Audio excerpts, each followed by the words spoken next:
Hi guys, Kaze here. We're back with the amazing Shinsengumi, chapter 6. It's Kyoto.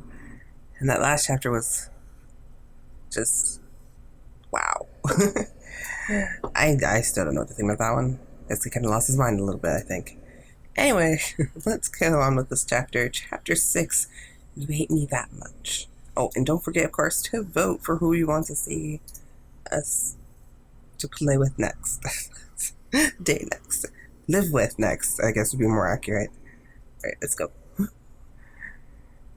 I felt something tickle my body. It wasn't something that would make a child break out in laughter. It was sweeter.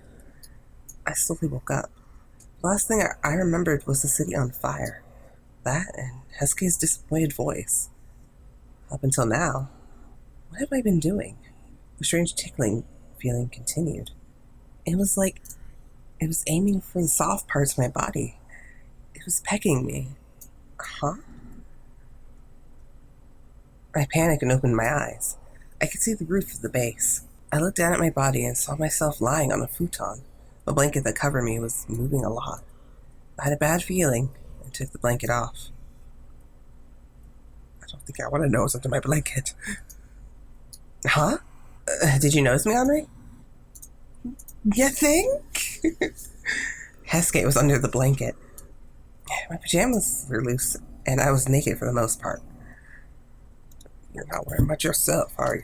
Oh, dear goodness, Heisuke. There were red marks all over my body. Heisuke put his lips on my body and smiled. What? I was treating your injuries, but I couldn't hold back any longer. I gave you hickeys on parts no one can see, so don't worry. I'm worried. Ah! I screamed at the top of my lungs, and I was sure no one would blame me for it. Huh? What's wrong, Anri? What happened? Oh, Shinpachi. The door opened all of a sudden. I wanted to call for help, but I realized how I looked. Ah! I screamed once again. I changed my clothes and folded the futon. I ate a little and called Heisuke. I was like, damn, I did that all really fast. No, okay, it happened slowly after a time. Okay, my bad. Huh? You changed. You're so sexy in your pajamas. Enough. Take a seat. Without hesitation, I patted the floor. Heisuke sat cross-legged. What is it? What is it? Are we going to feel good again? No one can see us here. We're not talking about that. I shook my head and Heisuke openly clicked his tongue and pouted. You don't like doing it with me? I mean, I do, but I want to do it. Not against it. I do, but you're just horrible at choosing the right time. I'm not against it. Actually, what? Heisuke looked happy as he got closer to my face. Nothing. You're too close to me. I mean, you're so cute, Anri. Oh, it's a cute blushy face. I don't like you right now, though. No. Despite your blushy face, I don't like you right now. You're kind of creeping me out. Heisuke was about to hug me, but I stopped him and continued talking. I don't think it's right. Heisuke looked confused. What's not right? Doing that while people die? While houses are burning down? We should show more restraint when people are suffering. As I mumbled out my words, Heisuke let out a complaint. Captain Kono and Vice Captain Hijikata scolded me too. But is it that bad? Huh? I just want to do those things while I'm still alive. I don't know when I'm going to die. It could be today. I just want to do this stuff so I don't regret it right before I die. Is that so wrong? No. Put it like that. No, you need self-restraint. I think you need to have self-restraint. I understood his excuse. I thought it was important to live your life without regrets. Nevertheless, humans were living beings who had consciousness. It's wrong. Even if I'm going to regret it later? You might not die today, right? I might die tomorrow. You're just arguing for no reason. Heisuke started to pout.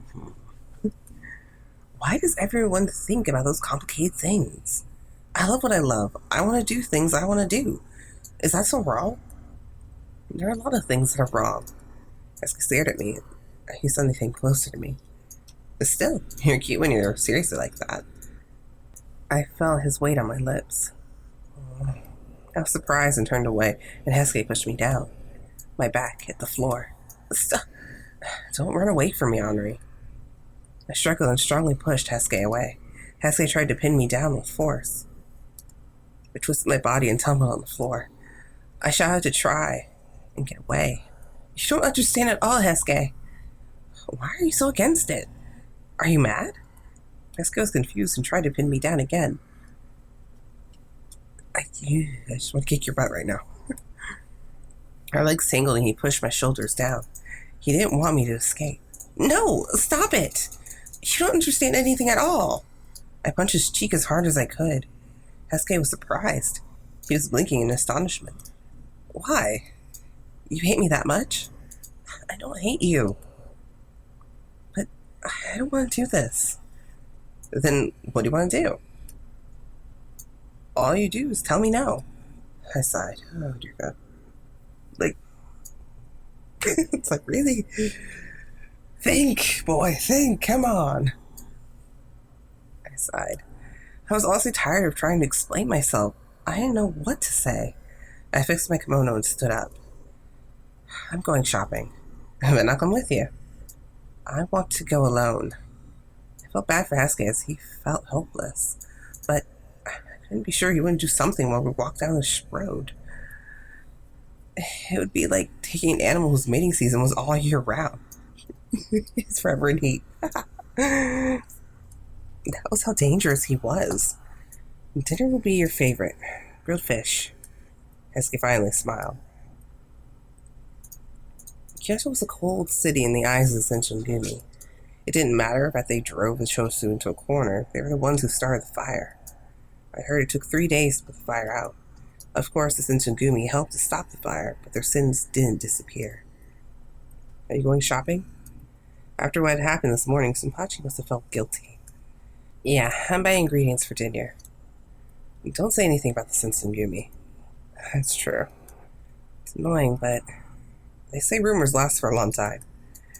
After some time, we can walk into town with our head held high. Shinpachi spoke cheerfully. However, I saw people collapse inside the sea of fire. I couldn't do anything. Those thoughts never relieved me for the rest of my life. There was nothing Shinpachi could do, even if I told him about it. That's true. I forced myself to smile. By the time the people of Kyoto forgot, I thought my feelings would sort themselves out.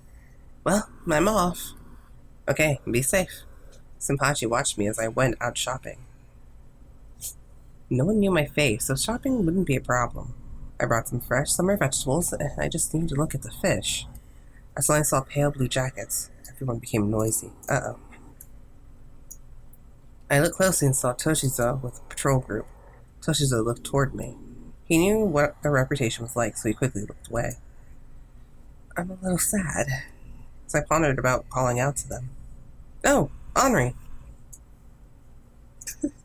Soldier, you stupid! Hey, be quiet. Toshizo tried to stop Soldier, but it was already too late. Arun was looking at me. I awkwardly greeted them. After thinking a little bit, Toshizo came over. Good work for patrolling, Toshizo. Miss Endo, if we talk here, I don't mind if they stare. I know this should give me better than anyone else. I told my thoughts to him, and Toshizo smiled broadly. I heard you went through some bad stuff during the fire a few days ago. I tried reprimanding Hasuke, but I'm sure he didn't listen to a word I said. I talked to him a while ago, too. It's like he doesn't understand. He's a hedonist that lives in the moment, right? But then again, his feelings toward you are honest. Try and forgive him. I felt a little relieved hearing him say that. I couldn't tell what his true character was, because he didn't think about my feelings and forced me to do those things. I even thought he'd be fine doing that to any woman. It didn't have to be me. If he feels that kind of way, it makes me feel relieved. Just a little. I can guarantee it. Even though he's like that, he has a one-track mind. Toshizo smiled as if describing his little brother. He's a very skillful swordsman. It's just what? He might not live very long with that kind of personality. My spine felt cold after hearing him say that. I was convinced at the same time. At Aikida, during the fires in Kyoto, Heisuke was concerned with what he did while he was alive. He just wanted to live in the moment. One could say that was his way of life. If you cherish Heisuke, but don't abandon him. I softly nodded. Oh, I get it. I finally realized it after I nodded. Heisuke is important to me. I put my hand on my chest and cherished my feelings. Toshizo chuckled as he watched me. I can't take you home while we're on patrol, but be safe when you go back. I will. Thank you very much. You be careful too, Toshizo. No one will pick a fight with us as long as we wear these jackets. He laughed at himself and waved his hand, and Toshizo went off with the other soldiers. I bowed to them and watched them leave. The townspeople were still making noise as they watched the pale blue jackets leave. They stared at me with their piercing glances. I turned the corner.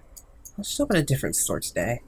Kyoto streets were filled with many crevices. If I turned the corner too many times, it would be hard to get back to the initial street. I let a sigh of relief, but when I did, smoke drifted with the wind. I smelled something burning. It's a fire! I ran toward the voices at once. Oh, okay. Fire. Me and my luck with fires. I always find a fire somewhere. Jeez, but I don't know what I think about Heisuke. I mean, I like him character-wise, but damn, he needs some self-restraint, something awful. I don't know. Leave me comments in the chapter below what you think about him. Because I need help trying to form an opinion. It's really bad. Anyway, I'll see you guys in the next chapter. Until then, bye. Kaze out.